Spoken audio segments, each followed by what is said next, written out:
Aboriginal and Torres Strait Islander viewers are advised that the following video may contain images and voices of people who have passed away.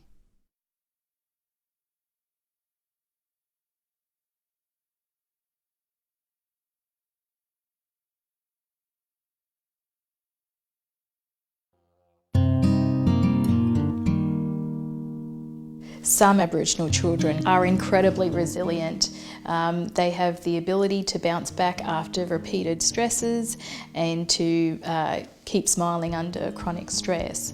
The schools can support this in a number of ways within school support and to also refer families on to external agencies.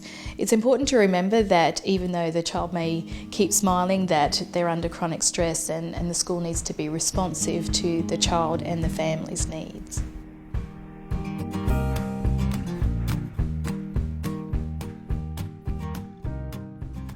Some of the risk factors that stop our students from being successful, from getting an education, are quite complex.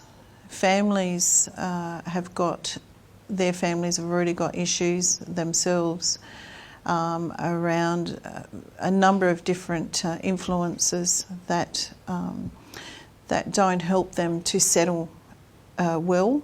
So the things that could be around housing, it could be around nutrition, it could be around health.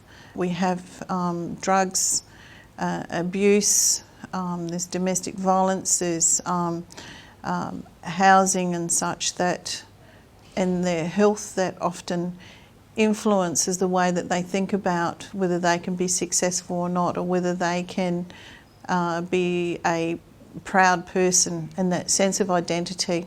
The parents expect that the staff will be aware of what's going on for the kids. So if there is something that's been happening, say for example someone's passed away, they expect that we will be looking out for how they're going and how they're feeling and immediately kind of tell them, let them know. Parents also expect that we will let them know when their kids have been in trouble straight away.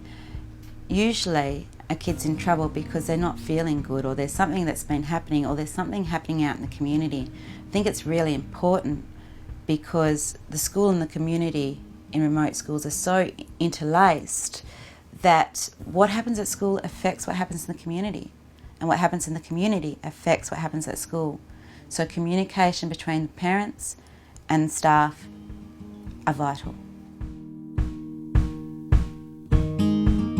Well, it's important not to make assumptions because each family is unique, and those families that are suffering from chronic stress or trauma may not have the same routines as a family who is not.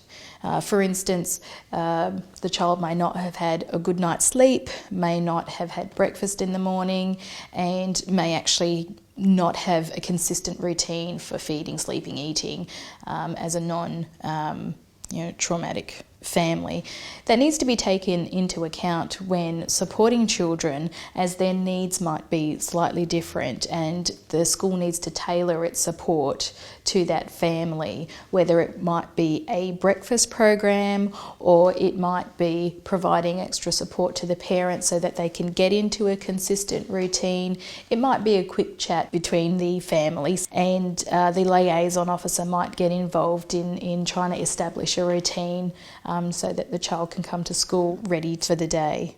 When we identify a child that we feel may have some problems, whether they're coming to school frequently upset or disengaging, then our first reaction is, okay, what is causing this? Why the change in them, or what have you? And I guess definitely that would start with alarm bells on, and you start discussing with people in the school about what approach you should take. You may talk to admin or the health and wellbeing team. We have a response to intervention committee as well, where you can refer them to that, and then they work out what area they think they might need to look at for the child.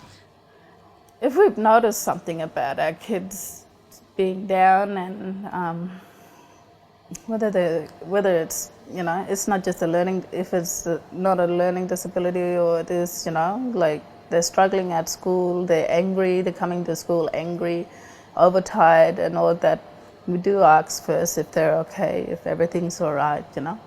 Tucker does do a follow-up back home and like check make sure everything's back home right, you know, if there could have been a death in the family and we didn't even know about it, and the kids bringing it to school feeling hurt, sad and tired, you know, something else could be happening at home.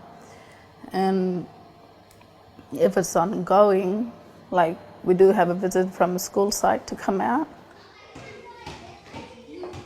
Well, the Kids Matter training is really helpful in identifying where students might be having a problem and then what the next steps should be. So involving other agencies and people that can provide support that I can't provide and is not my place to provide. So just knowing what to do next with these students, you know, in what they need, basically. So if I recognise a child that has an issue, I'll try and talk to them first about it, especially if I've got a rapport with that child and they will talk to me about it. And I will sense from what they're saying to me whether it's a topic that can be talked about or not. And then it helps me to figure out how to approach the parent about the child's issue or well-being. And I try to always approach these issues from how can I help? What we're trying to do here is we're trying to put enough strategies in place that promote positive mental health across the board, so that we have more young people experiencing success, so that we can really get on with the hard business, which is actually helping those that are at the extreme end of need. The more people we've got that we're being proactive about their mental health means that we can dedicate more time, more strategic time, to helping those that are really truly in need on the mental health continuum.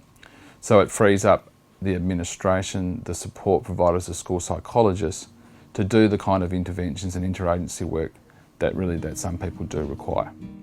It's really important for schools to be proactive in attending to children that may be at risk for mental health difficulties or may have suffered some trauma.